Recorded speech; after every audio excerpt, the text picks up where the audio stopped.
ZPHS స్కూల్లో 9th class చదువుతున్నాను. వేదికను అలంకరించిన పెంటయ్య సార్ గారికి చాలా ధన్యవాదాలు తెలుపుకుంటున్నాను. ఫస్ట్ నేను మదర్ గురించి చెప్పేటప్పుడు కొద్దిగా చాలా ఎమోషనల్ అయ్యాను.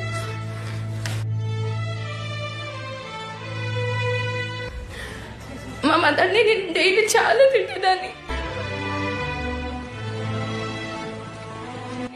ఫస్ట్ టైం చాలా ఏడుస్తున్నాను. నేను ఇంతవరకు ఎప్పుడు ఏడవలేదు.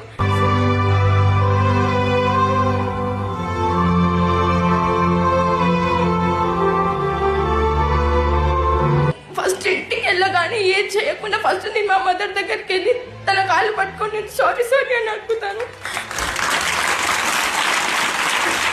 అండ్ మా ఫాదర్ అయితే చాలా జర్నీ చేయాలంటే ఎవరికైనా సరే చాలా భయం వేస్తుంది.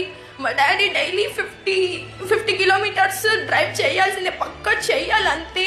లేకపోతే మా ఫైనాన్షియల్గా అయితే మాకు బాగానే కొద్దిగా బాగానే ఉన్నాము. అప్పుడు బాగాలేకుంటే బట్ ఇప్పుడు బాగానే ఉన్నాము. డాడీకి చాలా బ్యాక్ పెయిన్ వస్తుంది.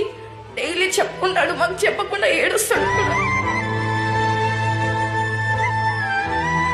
చాలా బాధ అనిపిస్తుంది.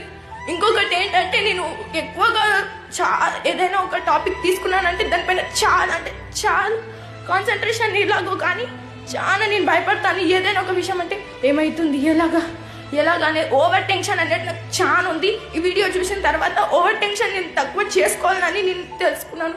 Thank you so much. ఈ ఆపర్చునిటీ ఇచ్చినందుకు అందరికీ థ్యాంక్ యూ.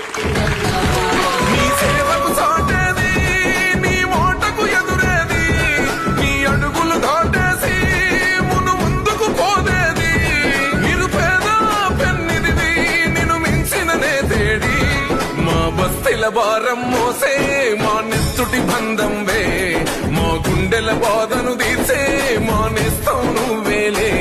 మా కన్నుల తడినే తొడిసే ఓ చల్లని నీ చేయే, మా వెన్నుకు బలమై నిలిచే నీ గుండెకు సలాములే.